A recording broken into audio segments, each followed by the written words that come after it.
Trump supporters suing one another already over a so-called lack of voter fraud evidence?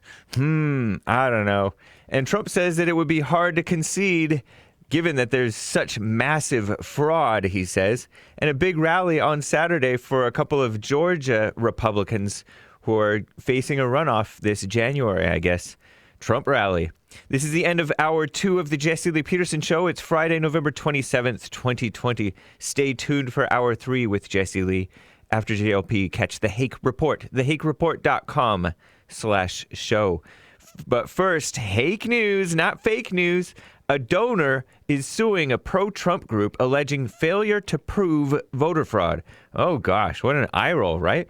The Epoch Times says that Fred Eshelman, a money manager, donated $2.5 million to True the Vote. True the Votes, we've heard of them, since 2009, to investigate, litigate, and publicize illegal balloting and other election fraud, according to the lawsuit. Eshelman is principal at Eshelman Ventures, LLC, and founder of Furiex Pharmaceuticals. He was provided with 4 complaints that True the Vote filed in Wisconsin, Michigan, Georgia, and Pennsylvania, but those suits were dropped on November 16th. Quote, "While we stand by the voters' testimony that was brought forth, barriers to advancing our arguments coupled with constraints on time made it necessary for us to pursue a different path.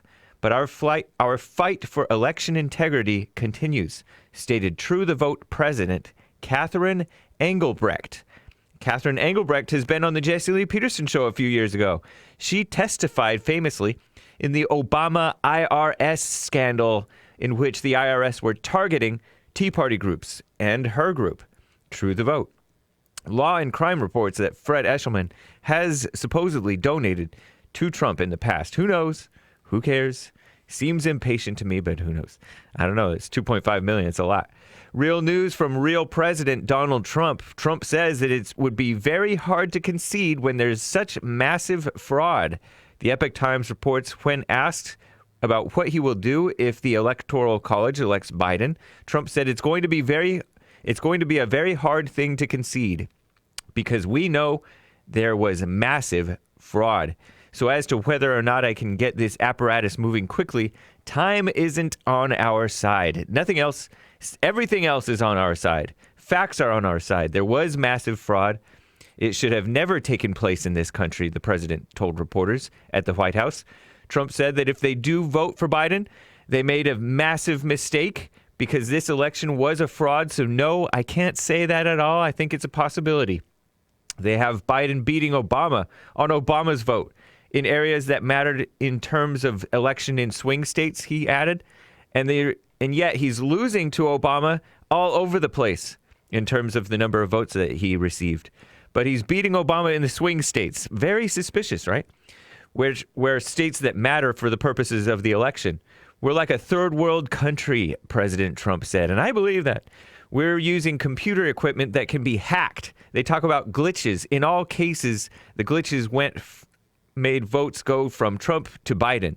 I'm not saying we caught 23 dead people, Trump says. We have tens of thousands of votes, more than we need. It's the most important story of our time. There's no way Biden got 80 million votes. By the way, the only way he got 80 million votes is through massive fraud. Trump also expressed that he is very worried as to whether or not Georgia's Senate runoff election, which is set to take place January 5th, would be legitimate. He says that he told Republican Senators Kelly Loeffler, Republican from Georgia, and David Perdue, also a Republican from Georgia, you have a fraudulent system. Trump is holding a tremendous rally in Georgia on Saturday night for those people. Are they rhinos? I really don't know. It's crazy. And COVID-19 was just a warm-up.